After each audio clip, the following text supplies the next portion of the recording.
আমাৰ বাদেহিলা গো পূজা মহোৎসৱৰ তৰফৰ পৰা এই সংবাদ মাধ্যমক মই সম্ভাষণ যাচিছোঁ আৰু কৃতজ্ঞতা যাচিছোঁ। আজি তেখেতসকলে আমাৰ এই গো পূজা মহোৎসৱৰ বিষয়ে জানিবৰ কাৰণে আহি যিখিনি আমাক আপ্লুত কৰিছে তাৰ বাবে পোনপ্ৰথমতে ধন্যবাদ জনাইছোঁ।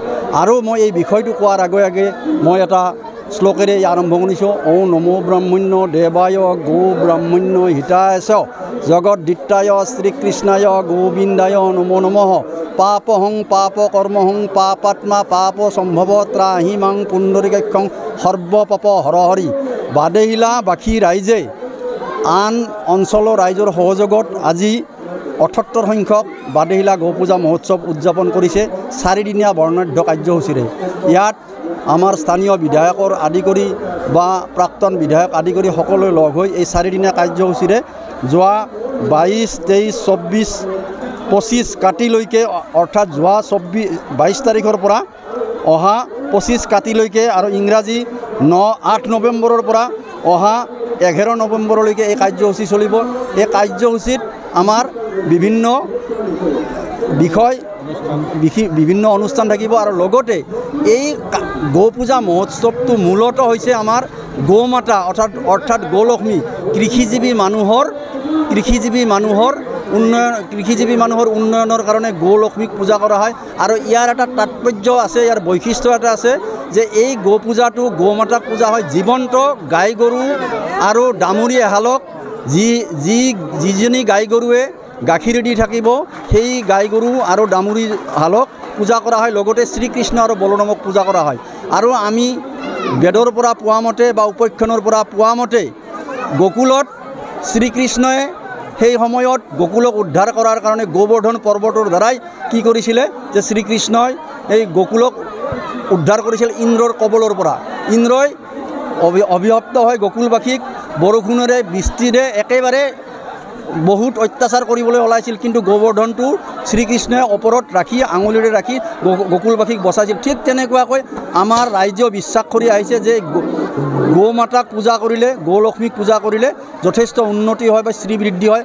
লগতে কৃষিজীৱী মানুহে এই গো মাতাৰ গো জাতিটোৰ জৰিয়তে দি জীৱিকা নিৰ্বাহ কৰি উন্নতি সাধন কৰিব পাৰে, তাৰে মুখ্য উদ্দেশ্য। আৰু প্ৰকৃতিকূলক কেনেকৈ জীৱকুলক কেনেকৈ ৰক্ষা কৰিব পাৰে তাৰো তাৎপৰ্য আমাৰ এই গো পূজাখনত আছে। লগতে আমাৰ এই গো পূজাখনৰ এটা মাহাত্য আছে যে আমাৰ উদীয়মান শিল্পীসকলে, স্থানীয় শিল্পীসকলে বা বাহিৰৰ পৰা শিল্পীসকলেও সাংস্কৃতিক যাত্ৰাটোত সাংস্কৃতিক দিশত যথেষ্ট উন্নতি সাধন কৰা আমি পৰিলক্ষিত হৈছে বা দেখিছোঁ বা বৰ্তমানে হৈছে। আৰু আপোনালোকৰ এই সংবাদ মাধ্যমৰ জৰিয়তে সমগ্ৰ অসমবাসীক মই এটা বাৰ্তা দিব বিচাৰিছোঁ যাতে আমি অসমবাসীয়ে এই ধৰণৰ ৰিজাৰ্ভবিলাক গো পথাৰবিলাক, চৰণীয়া পথাৰবিলাক এতিয়া সংৰক্ষণ কৰি প্ৰকৃতিক সংৰক্ষণ কৰি বৃক্ষবিলাক ৰোপণ কৰি গাই গৰুৰ বা বলদ গৰুৰ শ্ৰীবৃদ্ধি কৰি যাতে উন্নতি কৰিব পাৰে তাৰ কাৰণে মই আহ্বান জনাইছোঁ এই চেগতে।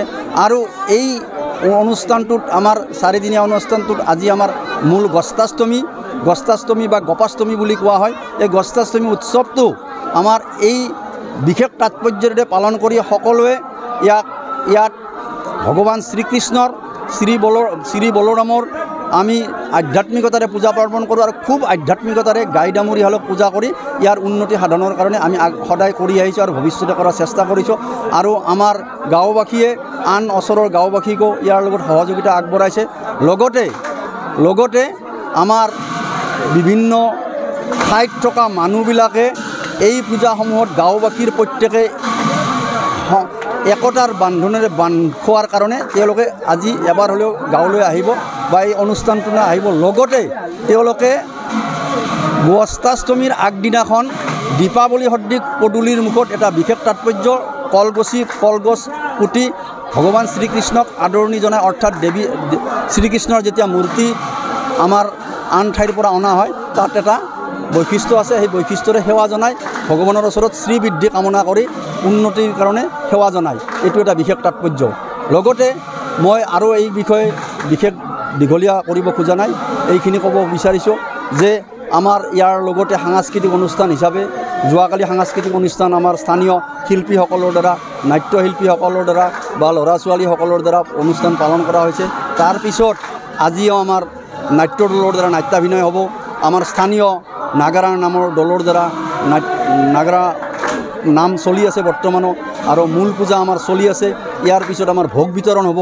আমাৰ যিমান ৰাইজ আহিব বিভিন্ন দূৰ দূৰণিৰ পৰা সেই সকলো ৰাইজকে আমি এই ভোগ ভগৱান শ্ৰীকৃষ্ণৰ ভোগ আমি বিতৰণ কৰাৰ চেষ্টা কৰোঁ বা তেখেতসকলক আমি আপ্যায়ন কৰাৰ চেষ্টা কৰি আহিছোঁ। আমি চেষ্টাৰ ক্ৰুটি কৰা নাই। আৰু লগতে আমাৰ এই অনুষ্ঠানৰ থাকিব অহা কাইলৈ থাকিব আমাৰ ৰাজনন্দিনী যাত্ৰা দল আজি ৰাজনন্দিনী যাত্ৰা দল আছে আৰু অহাকালি আমাৰ নাগাৰা নাম লগতে আমাৰ যাত্ৰা দলো আছে নহয়, অহাকালি যাত্ৰা দলো আছে, গায়ক আছে আমাৰ গায়ক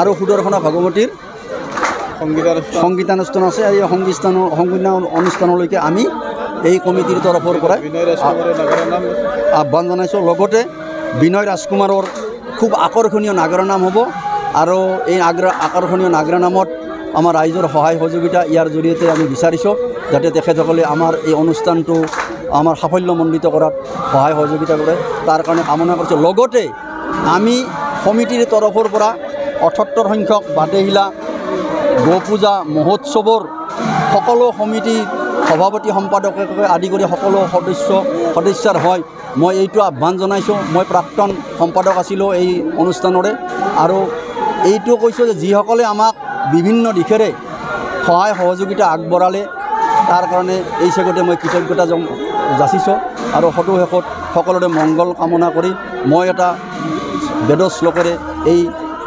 বাৰ্তাটো মই সামৰণি মাৰিম।